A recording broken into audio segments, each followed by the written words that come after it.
امام مہدی علیہ السلام کی آمد سے قبل زلزلے کثرت سے ہوں گے۔ بعض اوقات ہم آج کل کے زلزلوں کو دیکھتے ہیں تو سمجھتے ہیں کہ شاید یہ وہی نشانی ہے جو آمد امام مہدی کی ہے، نہیں بلکہ یہ زلزلے تو ان زلزلوں کے مقابلے میں کچھ بھی نہیں۔ حضور نبی اکرم صلی اللہ علیہ وآلہ وسلم کی حدیث مبارکہ اس کی وضاحت کرتی ہے۔ حضرت ام سلمہ رضی اللہ عنہا سے روایت ہے کہ حضور نبی اکرم صلی اللہ علیہ وآلہ وسلم نے فرمایا، میرے بعد ایک خسف، وہ زلزلہ جس کے نتیجہ میں زمین دھنس جائے گی، مشرق میں ہوگا، اور ایک زلزلہ مغرب میں، اور ایک زلزلہ جزیرہ عرب میں واقع ہوگا۔ میں نے عرض کیا، کیا زمین دھنسا دی جائے گی؟ درآں حال یہ کہ اس میں نیک لوگ ہوں گے۔ رسول اللہ صلی اللہ علیہ وآلہ وسلم نے ان سے فرمایا، جب اس کے رہنے والوں میں برائی زیادہ ہو جائے گی۔ آپ علیہ السلام کے ظہور سے قبل سورج ایک خاص نشانی سے طلوع ہوگا، اور یہ سورج کا مغرب سے طلوع ہونا نہیں بلکہ ایک اور نشانی ہوگی۔ مشرق کی طرف سے ایک بڑا روشن ستارہ بہت لمبی دم والا طلوع ہوگا، دنیا دیر تک اس کو دیکھے گی۔ امام مہدی علیہ السلام کی آمد سے قبل رمضان المبارک کی پہلی تاریخ کو سورج گرہن ہوگا، اور ایک ہی رمضان میں 2 بار چاند گرہن ہوں گے، اور یہ واقعہ اس سے قبل کبھی نہیں ہوا ہوگا۔ جس سال حج کے موقع پر سیدنا امام مہدی علیہ السلام کا ظہور ہوگا، اس حج پر منع کے میدان میں بہت بڑی جنگ ہوگی، قبائل کے درمیان مقاتلہ سے بہت زیادہ خون خرابہ اور تباہی ہوگی۔ اس کے بعد لوگ اپنی پناہ گاہ ڈھونڈیں گے کہ کس کے دامن میں پناہ مل جائے، پس وہ پناہ گاہ حضرت امام مہدی علیہ السلام کو بنایا گیا ہے۔ جب حضرت امام مہدی علیہ السلام کا ظہور ہوگا تو سفیانی نامی ایک شخص جس کا تعلق بدبخت اور ملعون یزید کے قبیلے سے ہوگا، وہ ملک شام کے علاقہ میں ایک بہت بڑا مقاتلہ کرے گا جو کوفہ اور عراق کی سرزمین تک بہت سارے شہروں کے تقریباً 1,00,000 افراد کو قتل کر دے گا۔ بعد ازاں سفیانی سے بدلہ لینے کے لیے مشرق کی سرزمین سے، اور احادیث میں خراسان اور کوفہ کا لفظ آیا ہے، سیاہ رنگ کے جھنڈے لے کر لشکر نکلیں گے۔ حضور نبی اکرم صلی اللہ علیہ وآلہ وسلم اکثر غزوات میں جو جھنڈا استعمال فرماتے، اس کا رنگ بھی سیاہ ہوتا تھا، اور جنگ کرتے کرتے آگے بڑھیں گے۔ اس لشکر کی قیادت بنو تمیم کا ایک شخص شعیب بن صالح تمیمی کر رہا ہوگا۔ یہ اکہرا بدن اور چھوٹی داڑھی والا جوان شخص ہوگا، اور ملک شام سے بیت المقدس تک بہت سارے علاقے فتح کر لے گا۔ سفیانی کو امام مہدی علیہ السلام کے مدینہ سے مکہ آنے کی خبر ہوگی۔ وہ ایک بہت بڑے لشکر کو آپ کو گرفتار کرنے کی غرض سے بھیجے گا۔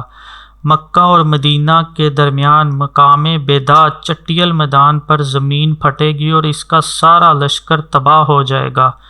20 احادیث میں امام مہدی علیہ السلام کے ظہور سے قبل مقام بیداد پر زمین کے پھٹنے اور سفیانی لشکر کے تباہ ہونے کا ذکر موجود ہے۔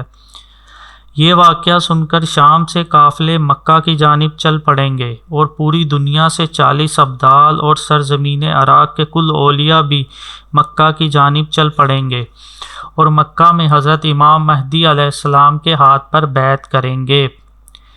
امام مہدی علیہ السلام کے ایک بھائی ہوں گے جو ایک روایت کے مطابق باپ کی طرف سے ہوں گے، اور دوسری روایت کے مطابق چچا زاد بھائی ہوں گے جنہیں ہاشمی کہا جائے گا۔ وہ بھی ایک لشکر لے کر چلیں گے، اور یہ لشکر شعیب بن صالح تمیمی کے لشکر کے ساتھ مل کر دیگر قافلوں کے ہمراہ سیدنا امام مہدی علیہ السلام کے لشکر میں شامل ہو جائے گا، اور ایک عظیم لشکر امام مہدی علیہ السلام کی قیادت میں سوئے شام اور قسطنطنیہ روانہ ہو جائے گا۔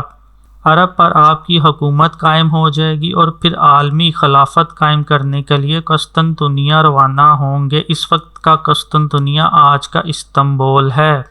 ان احادیث کو بیان کرنے کا مقصد اس بات کو واضح کرنا ہے کہ جب ہند و سندھ کی فتوحات، بیت المقدس اور قسطنطنیہ کی فتوحات، بلاد روم و یورپ کی فتوحات اور چائنا کا فتح ہونا، یہ سب امام مہدی کے ہاتھوں عمل میں آئے گا، تو وہ احباب جو امام مہدی کو اگلے 3-4 سالوں میں سامنے لانا چاہتے ہیں ان کے لیے سوچنے کا مقام ہے کہ کیا وہ وقت آ چکا ہے؟ کیا حالات اتنے سازگار ہو گئے ہیں؟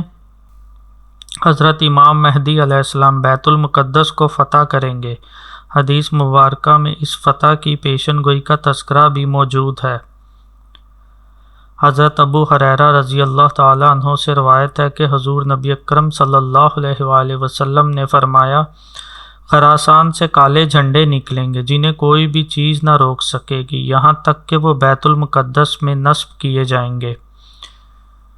بیت المقدس کی فتح کے بعد چین بھی فتح ہوگا۔ امام ابن حجر مکی نے القول المختصر میں بیان کیا ہے کہ چین بھی انہی غزوات کے دوران فتح ہوگا۔ روایات میں ہے کہ قسطنطنیہ کی فتح کے لیے امام مہدی علیہ السلام لشکر روانہ کریں گے تو اس میں 1,00,000 افراد مارے جائیں گے۔ یہ جنگ آپ علیہ السلام کے زمانہ میں ہوگی مگر آپ خود شریک نہ ہوں گے بلکہ آپ کا لشکر جنگ کرے گا۔ ابتدائی فتح کے دوران یہ خبر ملے گی کہ دجال نکل آیا ہے۔ تمام لوگ امام مہدی علیہ السلام کی مدد کے لیے واپس پہنچ جائیں گے لیکن یہ خبر جھوٹی ہوگی اور صورتحال مختلف ہوگی۔ سیدنا امام مہدی علیہ السلام تمام لشکر اور افواج کو لے کر بلاد شام اور روم کی فتوحات کے لیے بڑھیں گے۔ جب آپ قسطنطنیہ کی طرف پیش قدمی کریں گے اس وقت آپ کے لشکر میں 70,000 افراد شامل ہوں گے۔ پہلے مارکہ میں 40,000 افراد مارے جائیں گے۔ دوبارہ جب سیدنا امام مہدی علیہ السلام قیادت کر کے جنگ کریں گے تو یہ جنگ عالمی جنگ بن جائے گی۔ اس عالمی جنگ میں 6,00,000 افراد مارے جائیں گے اور امام مہدی کو فتح نصیب ہوگی۔ اس جنگ کی پیشن گوئی بھی حضور نبی اکرم صلی اللہ علیہ وآلہ وسلم نے فرما دی تھی۔ حضرت معاذ بن جبل رضی اللہ تعالی عنہ سے روایت ہے کہ حضور نبی اکرم صلی اللہ علیہ وآلہ وسلم نے فرمایا، جنگ عظیم، قسطنطنیہ کی فتح، دجال کا نکلنا، یہ تینوں واقعات اکٹھے 7 ماہ کے اندر ظہور پذیر ہوں گے۔ دیگر احادیث میں یہ بھی آیا کہ حضرت امام مہدی علیہ السلام کے ظہور اور آپ کی بیعت سے لے کر بیت المقدس کی فتح تک 6 سال لگیں گے۔ قسطنطنیہ کی فتح کے بعد اس زمانے میں بیت المقدس کی فتح ہو جائے گی اور 7ویں سال میں دجال نکلے گا۔ گویا جب امام مہدی کا تخت پر پہلا سال ہوگا تب دجال آئے گا۔ امام مہدی علیہ السلام کی عمر ظہور کے وقت تقریباً 40 سال ہوگی اور اس کے بعد 40 سال مزید امام مہدی زندہ رہیں گے۔ گویا آپ کی عمر مبارک 80 برس ہوگی اور حضرت عیسیٰ علیہ السلام بھی نزول کے بعد 40 سال زندہ رہیں گے۔